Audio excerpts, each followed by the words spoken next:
Waktunya kuras-kuras sifon-sifon.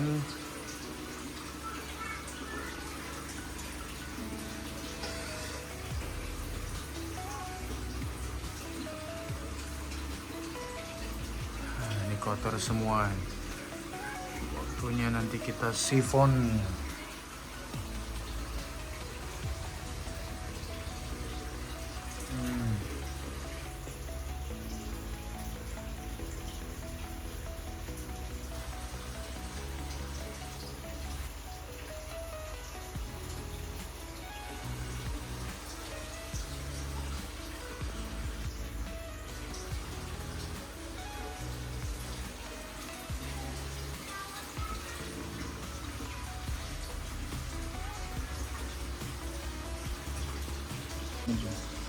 Nah, ini cara sifon di tempat kami. Jadi kita siapkan selang.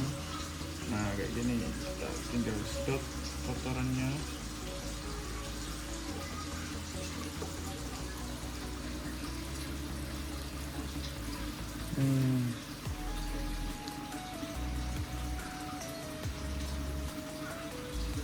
Nanti saya sepil alat sifonnya. Ini saya pakai selang.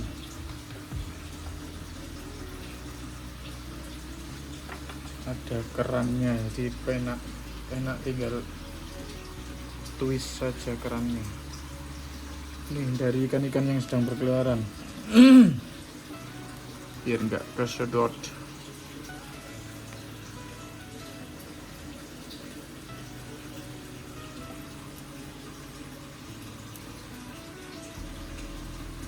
Sebenarnya nggak harus sampai habis.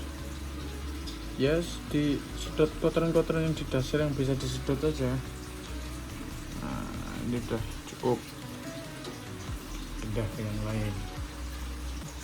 Nah, ini saya spill alat sedotnya. Nah, ini jadi ada tuas di sini untuk menyetop atau melanjutkan sedotan. Ketika saya pindah ya saya stop, atau ketika ada ikan yang mendekat ya saya stop. Ketika saya mulai nyedot ya tinggal kita twist kerannya. Ini nanti jangan lupa busa filternya juga kita angkat, kita bersihkan. Nah, sebenarnya di gapi itu nggak perlu kuras total, bukan berarti kuras total nggak bagus juga, bukan. Maksudnya di gapi itu lebih bagus justru ya ini dikurangi airnya, ngurangi kotoran yang ada di saat dasar gitu aja. Nggak perlu keluar air banyak, nanti diganti air baru gitu. Setelah kita stop, kita pindah ke yang lain gitu.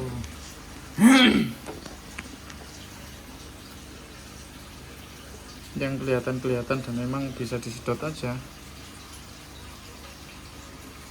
Kalau kita nafsu sedot semua ya pasti airnya nanti berkurang semua. Ini ada jantan glowfish 2 buat nyenengin hati ketika pengen breeding ikan glowfish. Udah, ini aja cukup. Yang nggak bisa disedot ya sudah, nggak apa-apa, yang penting ikannya sehat. Nggak perlu nafsu kuras sampai banyak-banyak. Khawatirnya justru di ikannya yang malah akan nggak sehat. Nah, ini kemarin habis trouble ini ikan ini baru pindahan. Goldnya berapa ada yang trouble, ini udah mulai sehat. Makanya airnya agak biru ini ya, saya kasih obat biru.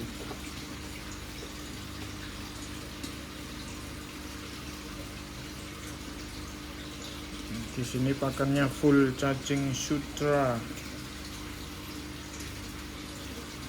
Jadi pasti tempatnya rawan kotor karena ikannya sering buang kotoran. Kalau pakai cacing sutra otomatis kan pakan ready terus, maka ikannya pasti senantiasa buang kotoran. Kalau di tempat-tempat teman-teman gimana nih caranya maintenance kebersihan atau maintenance kesehatan air ikannya? Kalau di tempat saya kayak gini, kira-kira seminggu sekali sifon-sifon kayak gini, atau bisa kurang dari itu ketika kita melihat ikan udah trouble. Yang sebenarnya jadi acuan ya tingkah ikan.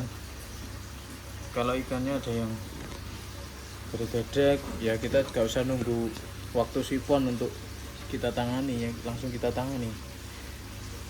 Kalau kelihatannya ikannya nggak sehatnya banyak dari satu lubukan kok rata-rata gedek-gedek atau kuncup, ya mending kuras total atau ikannya dipindahin di tempat yang baru dengan air yang baru. Tapi kalau gedek-gedeknya 1-2, kalau tempatnya kotor ya kita sifon sambil kita ambil ikan 1-2 yang gedek tadi, kita treatment atau kita obati kayak gitu. Intinya bagaimana pelihara ikan di tempat kita itu ikan senantiasa sehat. Pasti macam-macam itu, ada yang sifon harus 3 hari sekali. Saya nggak bisa bang, di tempat saya kalau nggak 3 hari sekali tuh ikan pasti lebih dari 3 hari udah gedek-gedek dan lain-lain. Ya udah, ya emang harus disifon berarti di tempat kalian kalau kayak gitu. Kalau di tempat saya intinya sih merhatikan populasi ikan. Kalau populasinya padat dan nggak pakai aerator, biasanya cepet banget kita harusnya ganti airnya atau maintenance airnya itu lebih sering. Tapi kalau populasinya nggak terlalu padat, apalagi pakai aerator, ya pasti akan lebih jarang ikan trouble. Ikan dikit nggak pakai aerator juga bisa. Fungsi aerator itu menambah oksigen saja sebenarnya. Jadi untuk pasokan oksigen ketika ikan itu padat, kan butuh oksigen banyak. Nah, di situ kita butuh aerator.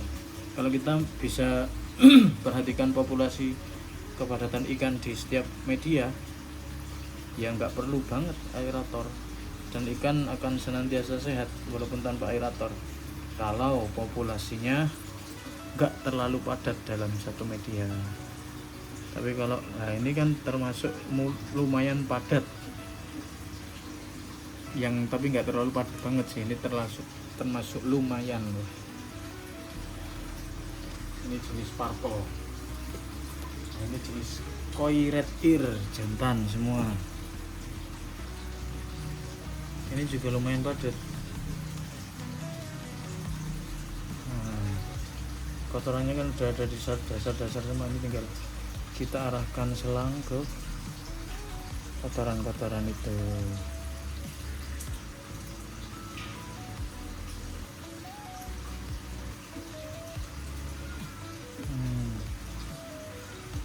Nanti kalau teman-teman ada yang ditanyakan, monggo silakan ditanyakan aja di kolom komentar. Ini saya baru mulai coba buat video untuk di YouTube. Ini nggak tahu nanti bakal tayang apa enggak ini. Kalau lagi ada ikan ya kita ke tempat-tempat yang nggak dijamah ikan dulu biar nggak kesedot ikannya. Kayak gitu.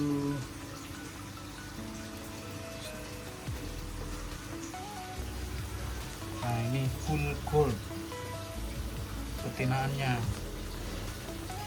Nah ini full betina, ini biasanya banyak banget kotorannya.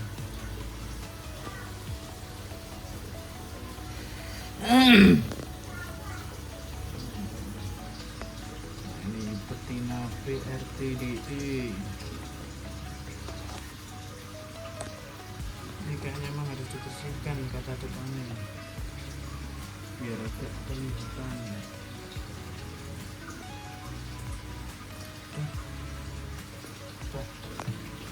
Apa sih?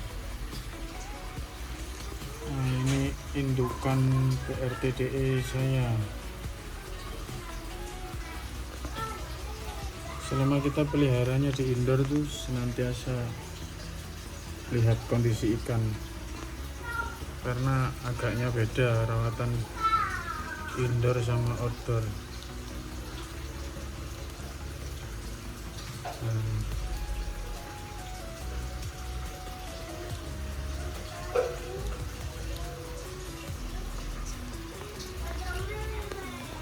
Pakannya masih ada ya.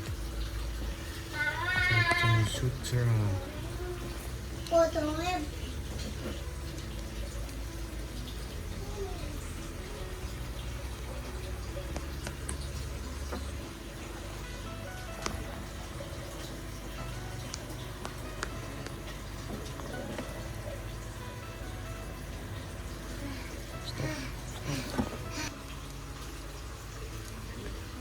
Nah ini betina-betina PRTDE yang udah cakep-cakep. Ini juga kotor ini. Ini habis lama saya tinggal di Jember itu, jadi tempatnya kurang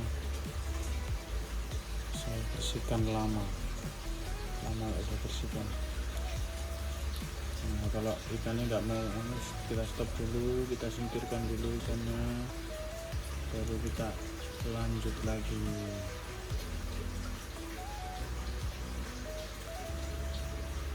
Intinya yang kelihatan aja, yang kelihatan numpuk, nggak apa-apa, aman kok, masih ada ninggal kotoran sedikit, itu nggak masalah.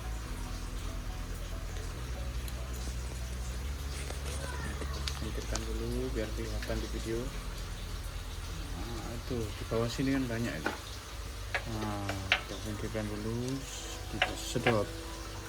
Nah,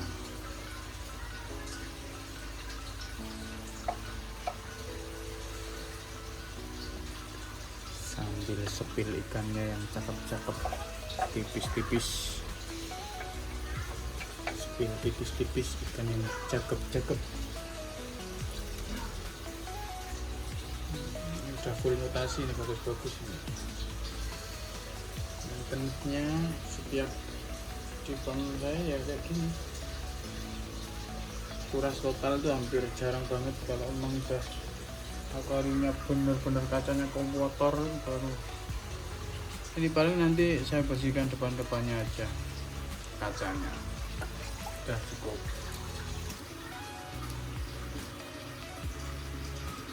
Tuxedo koi ribbon ini isinya termasuk dikit, jadi kotorannya ya dikit, tapi ya tetap saya sifon. Sebenarnya ikannya masih aman, belum waktunya sifon, cuma ya sekalian aja mumpung pegang selang alat sifon sekalian biar kelihatan bersih semuanya. Tuh ikannya cantik.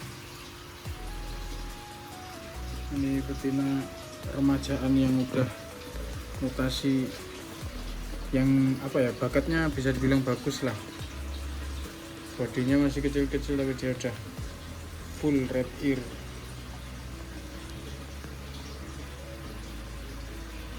Jarang yang seperti ini, biasanya munculnya red ear di betina itu 3 bulan up.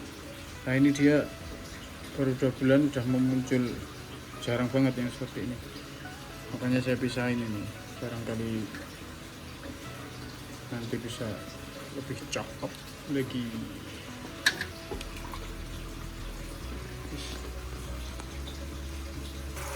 Nah, kita lanjut ke pengisian air di akuarium lah. Saya di farm saya pengisiannya pakai air PDAM dan langsung, tapi saya belikan filter 10 in, filter hosing 10 in dengan isian cartridge 4-in-1. Nah, ini bisa langsung saya pakai seperti itu. Nanti kalau di lain kesempatan saya mau bahas cacing sutra juga. Nah, kita lanjutkan di pengisian air. Jadi munculnya memang airnya sedikit, nggak banyak, karena memang adanya filter tadi yang di sana itu membuat sumber air yang keluar dari keran itu otomatis menyempit, apalagi nanti ketika filternya udah usang atau udah waktunya dibersihkan, ya otomatis akan lebih mampet aliran airnya dari keran seperti itu. Tinggal nunggu aja seperti itu. Nah, ini karena saya pakai ini ada triggernya, kita twist. Nah, untuk menyetop kita pindahkan ke tempat yang lain, kita buka lagi kerannya, dan begitu seterusnya. Oh ya, nanti sekarang aja sambil nunggu kita bahas cartridge-nya ya. Jadi cartridge-nya itu yang itu. Nah, cartridge-nya itu seperti ini. Jadi ketika itu udah usang, copot. Nah, ini kan copotannya. Itu saya bongkar, saya bersihkan, saya pasang lagi. Gitu. Jadi saya belinya 2. Jadi ketika yang ini usang, kita persiapkan untuk ganti yang satunya seperti itu dengan produk yang sama. Harganya kalau sama housingnya sekitar 140-an ribu. Kita lanjut lagi ke sini. Nah, ini udah penuh. Stop lagi. Kita pindah ke sini. Nah, begitu aja terus sambil nunggu airnya penuh. Gitu. Lanjut kita isi di betina koi red ear. Nah, sambil spill ikannya. Cakep-cakep, airnya udah pada merah. Ini udah saya masuki betina, udah saya masuki jantan 3 ekor untuk siapin. Biasanya ada yang minta yang hamil-hamil, makanya tetap saya masuki jantan. Tapi udah benar-benar selesai mutasinya, makanya saya berani masukin jantan seperti itu. Ini malam jadi nggak seberapa aktif, sebetulnya dia kan tidur. Kalau lampu dimatikan tuh jam segini tidur. Ini saya rekam sekitar jam 8 malam, jam 8 setengah 9 lah. Nah, kalau betina-betina, saran saya ketika isi air itu jangan terlalu tinggi, apalagi kayak aquascape segini gitu. Nah, itu udah pasti loncat itu betina-betina. Kebanyakan pasti adalah 1 atau 2 yang berinisiatif untuk loncat dia biasanya. Makanya saya isinya biasanya sekitar segini. Ini kan ada, nah sekitar segini. Itu udah paling penuh nih. Nanti pasti surut segini. Terus saya isi lagi. Saya sifon terus saya isi lagi sekitar segituan. Gitu. Nah, kita lanjut ke koi red ear yang ini tadi, yang punya bakat bagus, remaja udah full ear. Beda ya kalau dibandingkan. Nah, ini jari saya. Masih kecil-kecil ini. Nah, karena ini kan kelihatan ya udah lebih besar.